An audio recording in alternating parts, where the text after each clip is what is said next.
Իսկ մեր հայրենիքի 1/3-ի հանձնումից հետո ժողովուրդը փողոց դուրս չեկավ, կամ դուրս եկավ շատ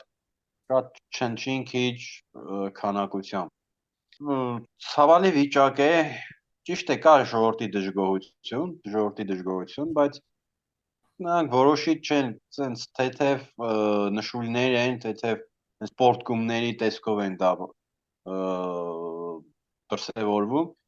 եւ ընդհանուր մեծ ըմբոստություն, մեծ ցասում չկա։ Մեր խնդիրը դա ոչ թե երեք է առաջացել Փաշինյանի օրոք, Լևոն Տեր-Պետրոսյան, այլ 100 մի քանի դար առաջ առաջացած խնդիր է։ Եվ այդ խնդրին պետք է համալիր լուծում տալ։ Այս խնդրի վերնագիրը ազգային էլիտայի բացակայությունն է։ Այո, շիլագիր։ Տեսեք, այն ուժերը, որ ձգտում են իշխանության կամ sense բարի նպատակներով փորձում են երկրում փոփոխություն իրականացնել, ես չեմ լսել կամ գրեթե չեմ լսել մեկին, որ փորձի իր շուրջ ձևավորի մտավորականություն կամ ազգային էլիտա, որ աշխատի այդ ուղղությամբ, ասենք գրքեր տպի, սեմինարներ անցկացնի, օր ու գիշեր աշխատի, ասենք մեր ժողովրդի գիտական այս ազգային մակարդակը բարձրացնելու վրա։ Որոշ ուժերի մոտ կա, ասենք,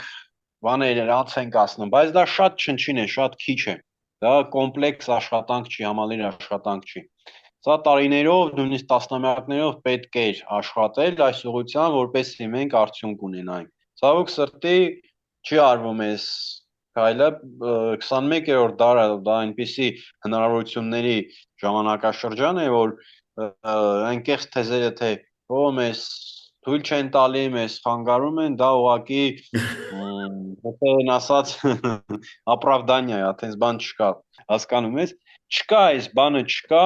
չեն անում ու մեր խնդիրները ասեն շարունակվելու է, կամ երկիրն է կործանվելու, կամ խելքի են գալու ու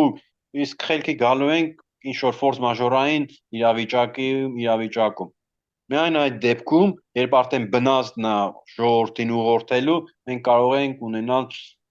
ասենք, այս ճգնաժամից դուրս գալու ելքեր։